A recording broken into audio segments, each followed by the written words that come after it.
Paulus is in die tronk vir sy geloof en nou skryf hy vir die gemeente in Filippi 'n brief. Hy vertel vir hulle dat dit goed is dat hy in die tronk is, want deurdat hy in die tronk is, het die keiserlike wag van Jesus gehoor, is mense versterk in hulle geloof, het mense meer vrymoedigheid om die evangelie te verkondig. En dan sê hy hoor as mense wat hom sleg sê. Daar's mense wat die evangelie verkondig om hom te laat sleg lyk. En sê maar dit maak nie vir my saak nie. Dit gaan nie oor my nie. Dit maak nie vir my saak wat die redes is hoekom mense van Jesus vertel nie. Solank Jesus vertel word, is dit oukei. Solank Jesus vertel word, is dit goed. Dit gaan nie oor Paulus nie, dit gaan oor Jesus. En dan begin hy om te praat bietjie oor sy eie lewe. Oor hoe hy graag wil lewe. Hy sit in die tronk. Daar's 'n kans dat hy doodgemaak gaan word. Sy geloof. Hy weet nie hoe lank hy nog het nie. Wat wil hy doen met die res van sy lewe? Hoe wil hy die res van sy lewe lewe? En hy begin hierdie gedeelte deur te sê, ek wil die res van my lewe so lewe, dat daar niks is waaroor ek my hoef te skaam nie. Dis 'n wonderlike manier van lewe, want dit kyk nie terug na die verlede nie. Dit sê nie, wat is daar in my verlede waaroor ek moet skaam kry nie. Sê, kom ek lewe vorentoe. Kom ek lewe na die toekoms toe. Kom ek neem myself voor. Kom ek hoop dat ek van nou af niks gaan doen waaroor ek my hoef te skaam nie. En dan gaan dit nie oor om voor mense skaam te kry nie. Paulus gaan dit oor om voor Jesus skaam te wees. Paulus sê, ek weet nie hoe lank ek nog gaan lewe nie. Een van die dae gaan ek doodgaan en dan gaan ek by God wees. My begeerte is om in die tyd tussen nou en wanneer ek by God is,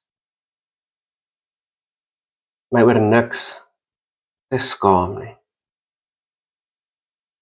Dat God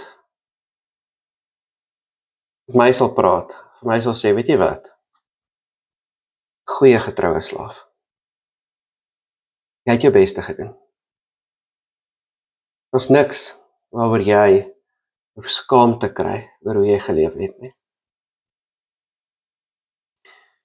Kan ek en jy dit doen? Kan ons die verlede afsluit?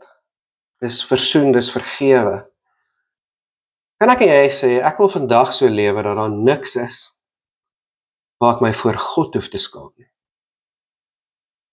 As ek vandag sou doodgaan, as Jesus vandag finaal sou kom, gaan daar dinge vandag wees wat ek gesê het, gedoen het, nie gesê het nie, nie gedoen het nie, wat ek gaan skaam kry oor.